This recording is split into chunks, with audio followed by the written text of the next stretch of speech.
आज हमारा जो अभियान है स्वीप अभियान, उसकी कड़ी में आज हम आ पहुंचे हैं अभिलाषी कॉलेज ऑफ एजुकेशन। और इस कारवा में हम हर बार दो बच्चे जो है ऐसे लेते हैं जिनसे हम बात करते हैं, वार्तालाप करते हैं आज की स्थितियां, बच्चे वोट क्यों नहीं करते हैं, क्या वजह है, मतलब वोट के बारे में हर तरह की जानकारी लेने के लिए। तो हमारे बीच में आज जो है अभिलाषी कॉलेज ऑफ एजुकेशन से है अंजलि शर्मा और अंकिता ठाकुर। दोनों के लिए क्लैप हो जाए, तालियां हो जाए। आपका स्वागत है।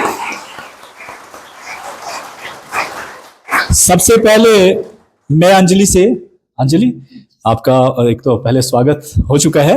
मैं जानना चाहूंगा कि आप जो है आपका बैकग्राउंड, क्योंकि जरूरी होता है कि पहले हम अपना बारे में बताएं कि किस बैकग्राउंड से आप आते हैं, कहाँ आपके घर हैं। तो प्लीज अंजलि बताएं अपना। मेरा नाम अंजलि शर्मा है।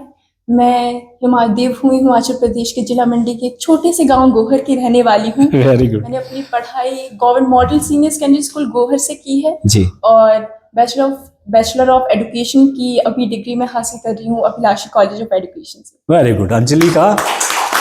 अंजलि जो है वो यहीं के, मतलब अगर देखा जाए तो हमारा जो नियर अबाउट की जो कॉन्स्टिट्यूंसी है वहीं से ये बिलोंग करते हैं। तो मतलब अगर ये यहाँ एजुकेट हुए हैं तो उस कॉन्स्टिट्यूंसी में जाकर भी जो लोगों को एजुकेट करेंगे, ऐसा मैं मानता हूँ। यस, दूसरे हमारे जो है वो है अंकिता। तो प्लीज अंकिता बताएं अपने बारे में। सर मेरा नाम अंकिता ठाकुर है और मैं कुल्लू डिस्ट्रिक्ट से हूँ जी। Where I was raised and born and I have done my graduation from GC Kullu and prior to that I have done my schooling from GSS Butti and now I am in Abhilashi College of Education for further pursue my B.Ed. आपका स्वागत है मंडी में कुल्लू वालों का। और सबसे important चीज है कि मंडी वो जगह है जहां से चारों तरफ के आपको देखने को मिलेंगे। मंडी वो हब है जहां पूरे हिमाचल के बच्चे यहां पर आते हैं। तो दोनों के लिए फिर से एक बार क्लैपिंग जो हो जाए। दूसरा प्रश्न मेरा रहेगा, पहले अंजलि आपसे लेते हैं कि आपकी नजर में जो है, आपने देखा होगा कि देशभक्ति को आजकल बहुत दो मायने में लिया जा रहा है। तो आपकी नजर में मैं चाहूंगा अंजलि सबसे पहले कि देशभक्ति आपकी नजर में क्या चीज है? सर मेरी नजर में देशभक्ति केवल 52 सेकंड के लिए राष्ट्रगान के लिए खड़े होना या जोर जोर से भारत माता की जय का नारा लगाना या फिर इसके अतिरिक्त साल में 2 बार तिरंगा लहराना ही नहीं है। मेरे लिए राष्ट्रवाद से भी ऊपर उठकर जो हमारे मन में भाव उत्पन्न होता है वो देशभक्ति है। मेरे लिए अपने अधिकारों से पहले कर्तव्यों का पालन करना देशभक्ति है और राष्ट्र हित के लिए अपना योगदान देना देशभक्ति है।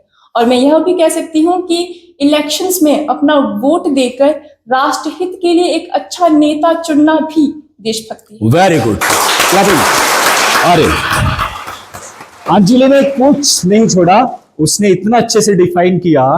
और मुझे लगता है अब अंकिता के पास क्या बचा है वो भी सुन लेते हैं। अंकिता प्लीज।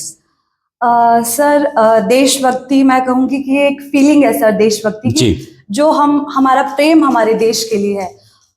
ये एक ऐसी फीलिंग है कि जिसमें हम ये ना सोचे कि हमें देश से क्या मिला है या सोसाइटी ने हमें क्या दिया है। इसमें ये फीलिंग है कि हम अपने देश को क्या दे सकते हैं या हम अपने सोसाइटी को क्या दे सकते हैं। And I am not talking about materialistic things कि आप फंड देते हो गवर्नमेंट को, आप टैक्स पे करते हो। इसके अलावा जो छोटी छोटी चीजें करते हो आप अपने स्तर पर, जो हम देश की भलाई के लिए करते हैं, सेव इलेक्ट्रिसिटी, बिजली बचाना, ये भी देशभक्ति है सर। फिर अपने एनवायरनमेंट की प्रिजर्वेशन, ये भी सर देशभक्ति है। एक अच्छा नागरिक बनना भी एक देशभक्ति है। और जिस दिन ऐसा हो जाएगा ये देश सचमुच सोने की चिड़िया बनेगा। बहुत बेस्ट आंसर आप लोगों से मिले हमें। आगे मैं पूछना चाहूंगा कि हमारे जो अधिकतर जो नौजवान है, ऐसा देखने में आता है कि वो वोट कास्ट नहीं करते हैं, ऐसा सर्वे में आता है। तो आपकी नजर में, क्योंकि आप भी उसी में से आते हैं, तो आपकी नजर में बच्चे जो है वो वोट की तरफ क्यों नहीं जा रहे हैं? कारण क्या है? सर इट्स रियली सैड कि Bharat being the biggest democracy in the world, it is really sad कि युवा जिन्हें हम बहुत ज्यादा ओपिनियनेटेड मानते हैं वो वोट देने के अधिकार के प्रति, मतदान के प्रति जागरूक नहीं है। इसके बहुत से कारण हो सकते हैं। सबसे पहले तो लैक ऑफ इंटरेस्ट, उसके बाद हो सकता है उनकी फैमिली से बहुत ज्यादा इन्फ्लुएंस होते हैं युवा। हमारे देखा जाता है कि घर वालों की तरफ से जिस सरकार की तरफ वोट देने के लिए कहा जाए युवा वहीं पे ही वोट देता है, उनका कोई अपना ओपिनियन नहीं है जी उसके अलावा यदि देखा जाए तो स्कूल और कॉलेजेस में बच्चों में लीडरशिप क्वालिटी को डेवलप नहीं किया जाता है, जी जी उनके अंदर लीडरशिप क्वालिटी नहीं है, दे डोंट नो कि वो राष्ट्र हित के लिए किस तरह से योगदान दे सकते हैं। और सबसे जो इम्पोर्टेंट फैक्टर मैं मानती हूँ कि whenever you ask this question around कि why don't you cast your vote, आप ये क्वेश्चन यूथ से पूछते हैं तो मोस्ट ऑफ द टाइम आपको ये आंसर मिलेगा कि they all are the same. तो what difference is it going to create? What difference is my one vote going to create? But there is an option. There is an option of nota. None of the above option is with us. बहुत सही। और इसके अलावा यदि देखा जाए तो हमारे जो महाराष्ट्र के election commissioner of state election commissioner है JS सहारिया जी, उन्होंने ही declare that if NOTA gets maximum votes जी तो उसके बाद none of the candidates will be declared elected. तो हमारे पास हम किसी गलत इंसान के पास सरकार जाने से, हम किसी गलत इंसान के पास हमारे देश का प्रतिनिधित्व जाने से रोक सकते हैं और एक अच्छा नेता हमारे देश के लिए चुन सकते हैं। तो मुझे लगता है कि लोगों को इसलिए जागरूक होना चाहिए। बहुत अच्छी बात कही अंजलि ने।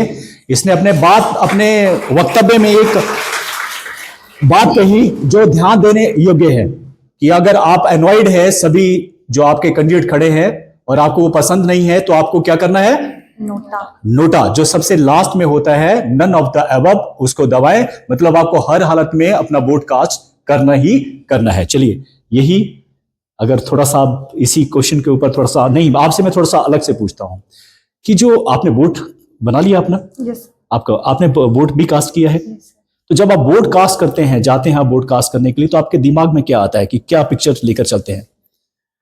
सर सबसे पहला जो होता है फैमिली डिस्कशन जी। उस वक्त sir first time vote cast करने जा रहे तो कुछ भी नहीं पता कि वहां पे कैसे जाना, कैसे वोट देना। तो सबसे पहले फैमिली डिस्कशन जिसमें फैमिली हमें सब कुछ बताएगी कि बच्चे ये दिस पार्टी। तो पहला ये होता है सर। दूसरा सर ये थॉट होता है माइंड में, एक्साइटमेंट भी सर बहुत होती है कि फर्स्ट टाइम वोट कास्ट करने जा रहे हैं, कैसा होगा। और सर अभी मैं आपको बताऊं कि जब मैंने फर्स्ट टाइम वोट कास्ट किया था अपना, तो सर जैसे वो साइन जो वोटिंग का हमें लगता है, तो सर उस साइन को देख के बहुत ही एक प्राउड मोमेंट था सर। बहुत खुशी हुई कि हमने भी अपनी कंट्री के लिए कुछ कंट्रीब्यूशन किया सर। बहुत सही, बहुत सही। तो वो और सर जो कैंडिडेट सर उठते हैं वो आपसे बात करने आते हैं सर, वोट मांगने गांव में आते हैं। हमारे गांव में भी आए तो सर हमने उनके भाषण सुने। वैसे ज्यादातर लोग कहते हैं कि नेता का काम भाषण देना ही होता है, लेकिन मैं बोलूं तो भाषण देना भी सबके बस की बात नहीं होती। एक भाषण ही होता है जिसमें जो कैंडिडेट होता है वो अपने पॉलिसीज को बताता है कि वो हमारे लिए क्या करेगा। और सर फिर थोड़ा उनके बैकग्राउंड के बारे में भी जाना कि अब तक इन्होंने क्या किया है और उन्होंने अपने भाषण में बताया कि वो आगे क्या करेंगे। तो सर इन सभी बातों को ध्यान में रखते हुए फिर आस पड़ोसी भी आपको थोड़ा गाइड करते हैं। हमारा वोटिंग सेंटर सर थोड़ा दूर है, पैदल चल के जाना पड़ता है। तो रास्ते में जो वोट कास्ट करके आ चुके होते हैं लोग, वो आपको मोटिवेट करते हैं, बिना मांगी सलाह देते हैं सर। आप ठीक है। वो कहेंगे कि किसे वोट दे रहे हो, हम कहते हैं कि देखेंगे। तो वो हर एक आदमी आपको अपने हिसाब से अलग अलग सलाह देते कितने आदमियों को सुनते ऊपर पहुंचते हैं कि इसको देना ये। लेकिन सर तो ये सब सिचुएशंस से मतलब सुनो सबकी और करो मन की। यस, बहुत बढ़िया। मेरा अंतिम जो है, वैसे दिल तो ऐसा कर रहा है कि बहुत सारे प्रश्न आपसे मैं लूं, क्योंकि जो आंसर हमें मिल रहे हैं वो अनएक्सपेक्टेड है। ऐसा लगता है कि सचमुच हमारे जो भावी शिक्षक हों वो इस ज्ञान के साथ जो है आगे बढ़े, तो सोचिए भारत की तस्वीर क्यों नहीं बदलेगी। तो अंजलि, सबसे पहले आपसे कोशिश करते हैं। देखिए यहाँ युवा भी बैठे हैं, आपके साथ ही बैठे हैं, और मुझे लगता है ये जो आपकी वीडियो है ये यहां तक सीमित न रहकर ये दिल्ली तक पहुंचेगी। तो मैं चाहूंगा कि आप अपील करें, एक अच्छी सी अपील जो दिल से निकलते हो। शब्द वही काउंट करते हैं जो दिल से निकलते हो। तो प्लीज आप अपील करें 100% मतदान की, प्लीज। मुझे आज भी वो दिन याद है जब मैंने पहली बार अपना वोट दिया था। उस समय बहुत ज्यादा सहज और अपने विचारों को जोड़ते हुए मैं वोट देने गई। और जब मैंने पहली बार वोट दिया उस समय एक भारतीय नागरिक होने का जो मुझे गर्व महसूस हुआ, उन्हें मैं शब्दों में बयान नहीं कर सकती। हमारा देश Bharat, it is the biggest democracy in the world. And youth being the 65% of the voters, हमारा यूथ का योगदान बहुत ज्यादा हो सकता है एक अच्छा राष्ट्र बनाने में। और each and every vote counts. तो मैं यह आशा करती हूँ कि हमारे सभी युवा साथी अपना पूरा योगदान देंगे हमारे राष्ट्र हित के लिए और अपनी देशभक्ति का प्रमाण देंगे और 100% वोटिंग के साथ हमारा इस बार का मतदान। धन्यवाद। Thank you. और इसी प्रश्न को आगे लेते हैं, क्योंकि मैं चाहता हूं अंकिता भी अपने विचार रखे। हर व्यक्ति अपनी तरह से अलग होता है। अंकिता प्लीज आप भी अपना व्यू रखें। सर, अपील करने से पहले मैं सबको पहले ये बताना चाहती हूँ कि वाई वोट, जी, वोट क्यों जरूरी है। तो वोट जो है वो 3 रीजन से जरूरी है। One has to do with our past, one has to do with our present and one has to do with our future. So when it comes to past, we should not take voting granted, क्योंकि जो आज हमें ये voting का right मिला है, ये बहुत सारे स्ट्रगल से मिला है, बहुत सारे सेक्रीफाइसेस से मिला है। एक टाइम था जब लोगों को वोट देने का अधिकार नहीं था। वुमेन हो गई, गरीब लोग हो गए, जो लोग कॉलोनीज में रहते थे वो लोग हो गए। तो आज जो हमें ये राइट मिला है वोटिंग का, it is the result of democratic struggle. So we should honour it and should carry forward. और जो प्रेजेंट की बात करूं, तो प्रेजेंट में जिस प्रतिनिधि को हम चुनकर आगे भेजते हैं वो हमारा रिप्रेजेंटेटिव होता है, जो पार्लियामेंट में हमें रिप्रेजेंट करता है। तो ये हमारे हाथों में है ये पावर कि हमें एक अच्छे कैंडिडेट को जो है आगे भेजना है। और अगर मैं फ्यूचर की बात करूं, तो इंडिया की बात करूं, किसी भी दूसरे कंट्री में बहुत सारे एक्सक्लूडेड सब्जेक्ट्स है, जैसे कि वेदर इट्स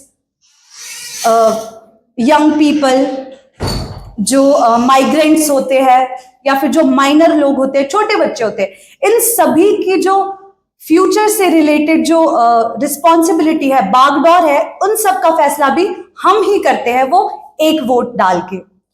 तो जो वोटिंग है वो हमारा राइट तो है, लेकिन राइट के साथ साथ ये हमारी रिस्पॉन्सिबिलिटी भी है कि हमें वोट कास्ट करना है। तो मैं अपील करती हूं सभी से कि जो भारत दुनिया का सबसे बड़ा लोकतांत्रिक देश है, वो फिर से एक बार अपनी सरकार चुनने जा रहा है और भारत के प्रत्येक नागरिक को इसका हिस्सा बनने का मौका मिला है। तो हम एक शपथ लेंगे कि ना ही डर से, ना ही किसी के दबाव में आके, ना ही धर्म और जाति के नाम पर, ना ही पैसों के लिए, ना तो हम अपना वोट बेचेंगे और सुनिश्चित करेंगे कि इस साल वोटिंग में जो है 100% भागीदारी हो हमारी। जय हिंद। ये है हमारा बल का युवा। सोचिए, ऐसे बच्चे अगर राजनीति में हिस्सा लेना शुरू कर देंगे ऐसी सोच के साथ, तो इस देश की तकदीर ही बदल जाए। तो बेहतर है इसी सोच के साथ आप आगे बढ़िए। और अंजलि, मैं 100% श्योर करता हूं कि आपकी ये जो वीडियो है वो बहुत आगे तक जाएगी और लोगों के दिलों तक जो है वो ये असर करेगी, ऐसा मैं मानता हूं। आपको बहुत बहुत बहुत बहुत धन्यवाद। थैंक यू, बहुत बहुत धन्यवाद।